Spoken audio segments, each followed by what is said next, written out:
이 본문 말씀은 이스라엘 백성이 아직 가나안에 들어가지 못하고 요단강 동편에 있을 때 모세가 한 말입니다. 아직 가나안 땅을 얻지도 못했어요. 그런데 모세는 한 수, 두 수, 세 수 앞을 내다보고 이 예언을 했습니다. 여러분, 이것이 하나님이 말씀하시는 방법이고 진짜 믿음이 역사하는 방법이고 이것이 진짜 하나님이 주시는 예언입니다. 하나님의 말씀은 내 간절한 심정이나 내 간절한 소원에 예속되지 않습니다. 우리는 소원이 하도 간절하다 보니까 그것이 이루어질지도 확신하지 못하고 그것이 이루어지는 데만 모든 관심과 정성을 기울이고 그 이유가 있을지조차 생각할 겨를이 없는 것인데, 하나님은 이것은 당연히 이루어져, 이것은 당연히 너희가 얻어, 당연히 그것은 이루어질 거야. 그런데 그 다음 수를 내다보시는 것입니다. 거기에 들어가서 너에게 이런 일이 있을까 네가 주의해야 돼. 그리고 한 수 앞을 내다보시고 만약에 내가 열방에 흩어지게 되더라도 거기서 내가 하나님을 기억하고 돌아오면 이 땅으로 돌아오게 하실 것이고 내 열조보다 더 복을 누리게 하실 거야. 여러분, 이건 대단하고 대단한 것입니다. 왜 많은 신학자들이 바울이 아니고 모세의 글을 읽을 때 이건 모세가 썼을 리가 없다, 모세가 이것을 내다볼 수 없다, 이것은 이후의 사람들이 이후 세대에 포로로 끌려갔던 그 세대에 가서야 사람들이 이런 말을 할 수 있었을 거야. 이건 참된 하나님의 말씀과 하나님이 내다보시는 것과 참된 선지자의 역량을 믿지 못하기 때문에 어떻게 이 앞으로 될 일을 내다보고 말을 할 수 있을까? 불신해서 모세가 이 말을 했을 리가 없다라고 생각을 하는 것이지만, 모세는 백성과 같지 않습니다. 모세는 백성이 아직 애굽의 종에 있을 때 가나안 땅을 말한 사람이었기 때문에 그 백성은 종생활의 괴로움 때문에 모세 말을 믿지도 못했고 여기서 우리가 나아갈 수 있을지 상상하지도 못했던 사람들인데, 그 사람들에게 모세는 이미 젖과 꿀이 흐르는 땅을 말할 수 있었던 것처럼 이제 요단강이 바로 앞에 있고 건너가면 그 땅을 차지할 때가 된 즈음에 모세는 이제 소원을 이루었어, 기다리고 기다리던 보람이 있어, 얼마나 좋아 라고 말한 게 아니고 이제 너희가 들어간 것은 당연한 것이고 정한 이치고 당연히 들어가게 될 텐데 그 다음에 너희가 준비해야 될 것이 있고 주의해야 될 것이 있고, 너희가 만약에 그것을 주의치 아니하면 강대국이 와서 너희를 포로로 잡아 너희가 흩어지게 될 거야. 그것을 말을 했고, 여러분, 이것은 기다리고 있는 소원을 초치기 위해서 이 말을 한 게 아니고 여기에 대해서 너희가 알고 주의하고 경고하고 그리고 준비하라는 취지로 말씀하신 것인데, 그게 끝난 게 아니고 만약에 너희가 흩어지고 포로가 되었을지라도 거기 있는 곳에서 너희가 여호와를 기억하고 여호와께 돌아오면 하나님이 너를 찾아가서 거기서부터 너희를 인도하여 이 약속의 땅으로 돌아오게 하여 열조보다도 너희가 복이 되게 할 것이다. 하나님은 도대체 언제까지를 생각하고 말씀을 하시는 것입니까? 여기에서 참된 믿음의 모습, 그리고 진짜 예언, 그리고 하나님의 지혜를 엿볼 수 있는 것입니다. 이것이 우리에게 어려운 이유는 당장 당한 일이 너무 커 보이기 때문이고 내 소원을 이루고자 하는 소원이 너무 크다 보니까 소원이 크고 간절할수록 이루어지리라고 생각하기보다는 이것만 이루어질 수 있다면 나는 더 이상 바랄 게 없다, 이것만 이루어지면 나는 더 이상 염려할 게 없다. 이것만 이루어 주세요. 이것만 이루어지게 하세요. 라고 우리가 집중하려는 그런 속성이 있는 것인데, 여러분, 이것은 부분적으로 불신입니다. 믿지 않는 거예요.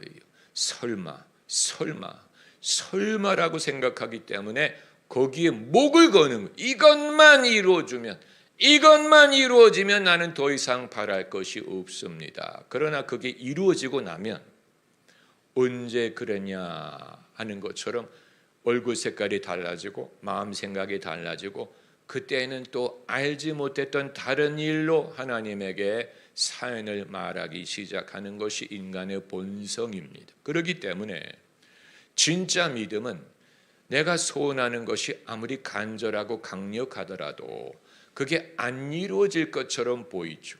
설마 이것만 이루어지면 내가 소원이 없을 텐데, 그런데 믿음으로 구하는 사람은 하나님이 이루어 주실 것을 믿고 당연지사고 그 이후를 준비할 수 있는 것이 진짜 믿음이고 지혜예요.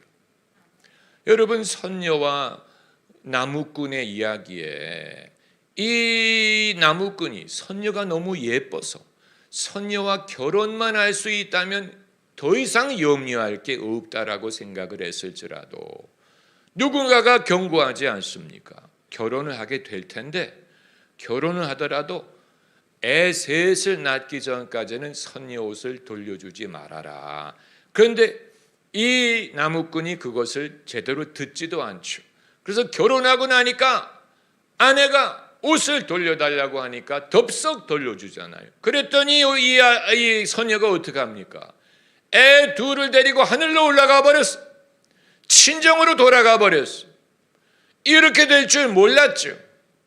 이렇게 될 줄 알았더라면 애 셋을 낳기 전에는 옷을 돌려주지 말라는 말을 진지하게 들었을 텐데, 이것이 우리가 소원을 이루는 데만 급급하다 보면 소원을 이룬 후에 일어날 일에 대해서는 아예 신경도 쓰지 않고 관심도 없고, 그건 그때 가서 염려하면 되겠지, 내일 일을 염려하지 말라고 했으니 그건 그때 가서 염려하면 되겠지, 맞는 말처럼 들리는데, 문제는 그때가 되면 어떻게 대처할지를 모르고 준비되지 않고, 그리고 이 당황스러움과 괴로움이 너무 크기 때문에 소원을 이루었다는 기쁨은 사라져버리고 만다는 사실이에요. 그리고 그때 가서 어떻게 대처할지를 알지 못하고 당황하고, 하나님이 나를 실망시켰나, 내가 속았나, 이런 식으로 생각을 할 수 있다는 사실이에요. 대부분의 사람들이 이 함정에 빠집니다. 이 부분에 있어서 우리가 믿음이 아니면 지혜를 얻을 수가 없어요. 2차 대전에 영국이 혼자 나치 독일과 맞서 싸울 때가 있었어요. 미국은 아직 참전하기 전이고 진주만 공격이 이루어지기 이전이에요. 프랑스는 넘어갔고 이탈리아는 독일 편이고 베넬룩스도 넘어갔고, 혼자 영국이 나치 독일과 맞서 싸울 때 영국 국민의 소원은 이 전쟁에서 이기기만 할 수 있다면 소원이 없겠다. 미국이 빨리 도와줘서, 미국이 빨리 참전해서 나치 독일과 싸워 이기게 해주면 그 이외에는 소원이 없었을 거예요. 그런데 미국이 참전하고 소련도 잘 싸우고 해서 이겼어요. 소원을 이루었어요. 그런데 소원을 이루고 나니까 이전에 생각하지 못했던 문제들이 기다리고 있었던 거예요. 첫째는 너무 비용이 많이 들었어요. 대들보가 다 무너졌어요. 영국이 너무 빚을 많이 졌어요. 전쟁을 치르나 빚을 많이 졌어요. 그리고 전쟁이 끝나고 나니까 미국은 더 이상 대영 제국이 아니고 더 이상 그 엠파이어를 유지하지 못하고 작은 나라로 변신을 하고, 영국이 누렸던 지배력을 누가 가져가 버렸습니까? 미국이 가져가 버리고 소련이 가져가 버린 거예요. 이 상황에 대하여 영국 사람들은 미처 준비할 겨를이 없었어요. 그냥 이기게만 해달라. 이기기만 하면 소원이 없겠다. 이겼어요. 이기고 난 후에 그 이후의 상황에 대해서는 생각할 겨를도 없었고 어떻게 대처할지도 몰라서 영국은 더 이상 강대국이 아니고 점점 작은 나라가 되면서 오히려 2차 대전의 패전국인 독일 경제가 더 발생하고 일본 경제가 더 발전하고 일본과 독일이 영국보다 더 큰 강대국이 됐어요. 이러니 소원을 이루는 데에 초점을 맞췄는데 소원만 이루면 더 이상 바랄 게 없어. 그런데 가나안에 들어가고 보니까 거기에 또 다른 문제가 기다리고 있는데 이 문제를 해결하지 못하면 전에 알지 못했던 어려운 일을 당하게 된 것이 똑같은 원리예요. 똑같은 원리. 그러면 소원을 이루는 것을 기뻐하지 말라. 초치라는 얘기입니까? 그 다음에 괴로운 일이 있으리라는 말을 하는 것입니까? 그게 아니고 흥분하고 교만하지 말고 자만하지 말고 그게 끝이라고 생각하지 말고 그 다음에 있을 일이 있다는 사실을 알고 거기에 필요한 준비를 하고 또 지혜를 가지고 그때 가서 그것을 대처할 수 있는 믿음을 가질 필요가 있다는 것을 말하는 것입니다. 여러분의 경험도 그렇고 제 경험도 그럴 거예요. 저도 과거에 나는 이것만 이루면 더 이상 바랄 게 없어. 이게 너무 어마어마하게 커 보이기 때문에 너무 어려워 보이기 때문에 이것만 이루어주면 하나님이 이것만 허락하면 하나님이 이것만 주면 나는 완전히 그때부터는 happy all the time 영원히 행복할 줄로 생각했는데 가나안에 들어간 것과 같죠. 들어가고 나니까 다른 문제들이 저를 기다리고 있었는데 제가 그것을 대처할 수 있는 준비가 되지 않았어요. 당황스럽고 그리고 마치 사랑의 기쁨은 어느덧 사라지고 사랑의 슬픔만 영원히 남았네라는 것처럼 그 이전에 소원을 이룬 기쁨을 깎아먹을 정도로 이 예치하지 못했던 시련에 대하여 제가 준비가 되지 않고 성숙함을 갖추지 못한 것을 여러분도 그런 경험을 하셨을 거예요. 하나님이 하시는 일을 내 소원을 이루고 기도가 응답이 되고 내 믿음이 성취되는 것으로 끝날이라고 생각할 수 없는 이유가 여기 있고 그동안의 대한민국 교회가 얼마나 기도를 강조하고 산에 올라가 기도하고 밤새 기도하고 새벽에 기도하고 소원을 이루기 위해 기도만 하면 된다. 기도해서 소원을 이루어라. 믿음의 성취를 경험을 해라. 할렐루야 아멘. 그러면 끝나는 줄로 알았는데 그렇게 해서 경제가 발전했고 나라가 성장을 했고 교회들이 부흥을 했어요. 복음이 퍼졌어요. 그 단계가 이루어졌어요. 소원을 이루었어요. 그런데 이전에 알지 못했던 다른 일들이 발생하기 시작하는 것이고 이건 과거의 방법으로 해결할 수 있는 것이 아니라는 사실을 알게 된 거예요. 그냥 소원을 가지고 들어가게 해줘. 어디 들어가게 해주세요. 돈을 벌게 해주세요. 뭘 이루게 해주세요. 남북 통일에 대해서 기도하는 분들이 남북이 통일될 수만 있다면 더 이상 소원, 우리의 소원은 통일. 그럼 통일이 된 후에는 소원이 없다는 얘기예요.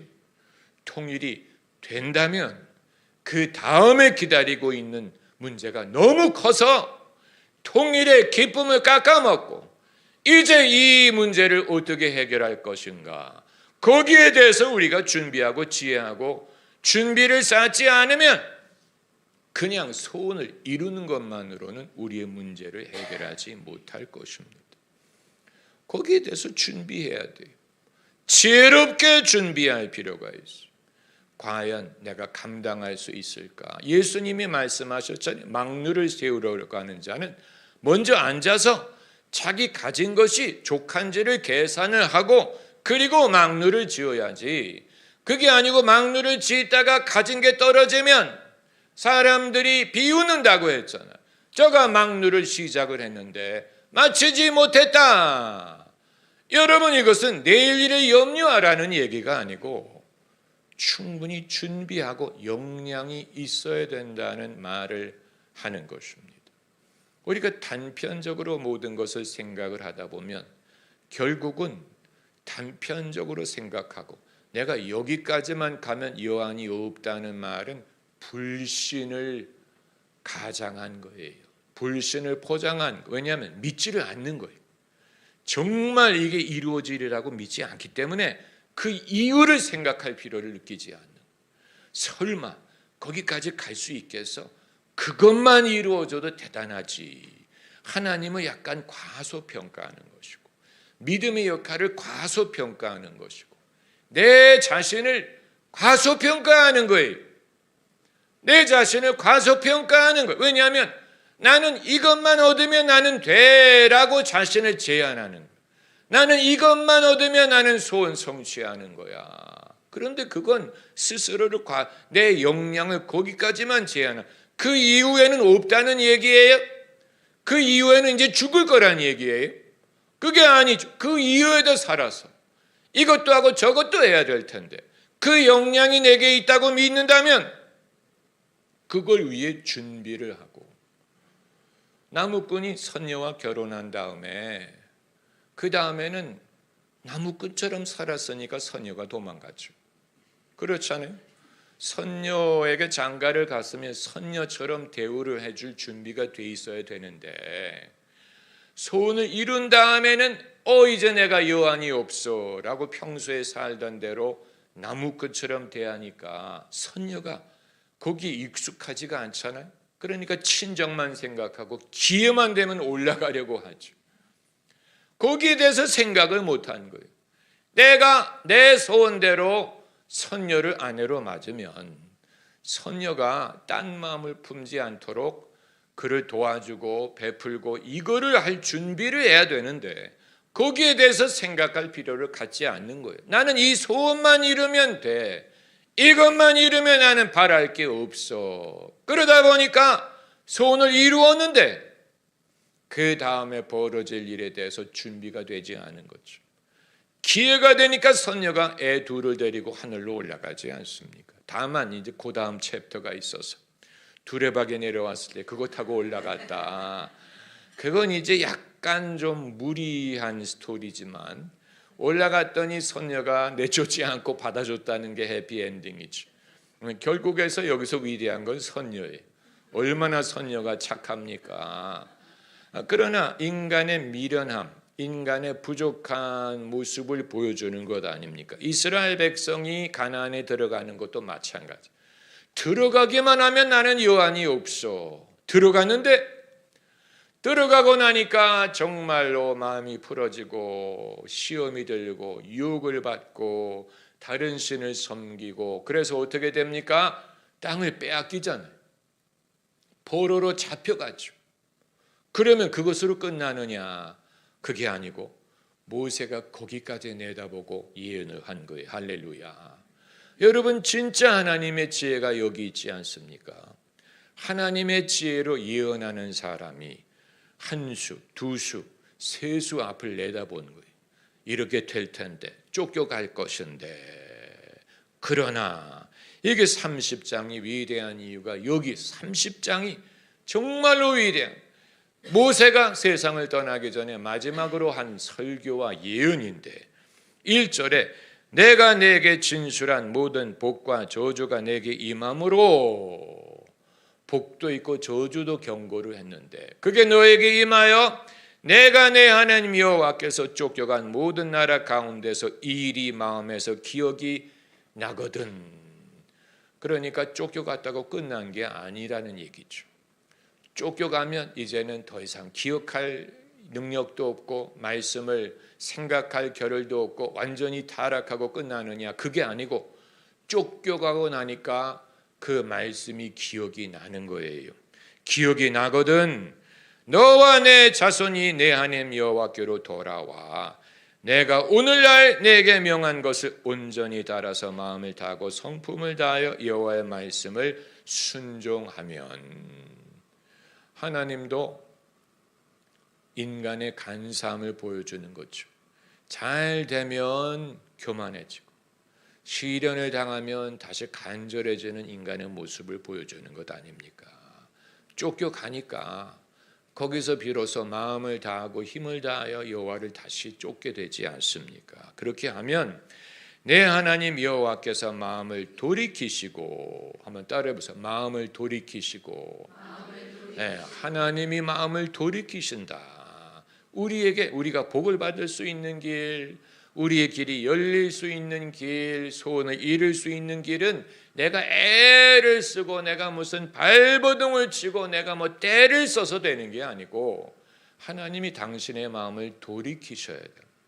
하나님이 당신의 마음을 돌이키시면 내가 애를 쓰지 않아도 그것이 쉽게 이루어지는 것이기 때문에, 마음을 돌이키시고 너를 긍휼히 여기사 내 보로를 돌리시되 내 하나님 여호와께서 너를 흩으신 그 모든 백성 중에서 너를 모으시리니. 그리고 4절에 거기서부터 너를 이끄실 것이라.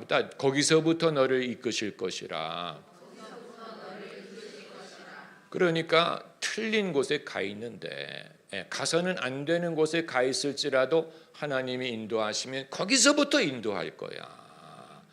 그러니까 우리가 모범적으로 가야 되는 곳만을 가야, 정도를 가야만 하나님의 인도를 받는 게 아니고, 길을 잘못 들었을지라도, 그릇된 곳에 갔을지라도 하나님이 마음을 돌이키시면 거기서 인도하시는, 거기서 다시 바른 길로 인도하십니다.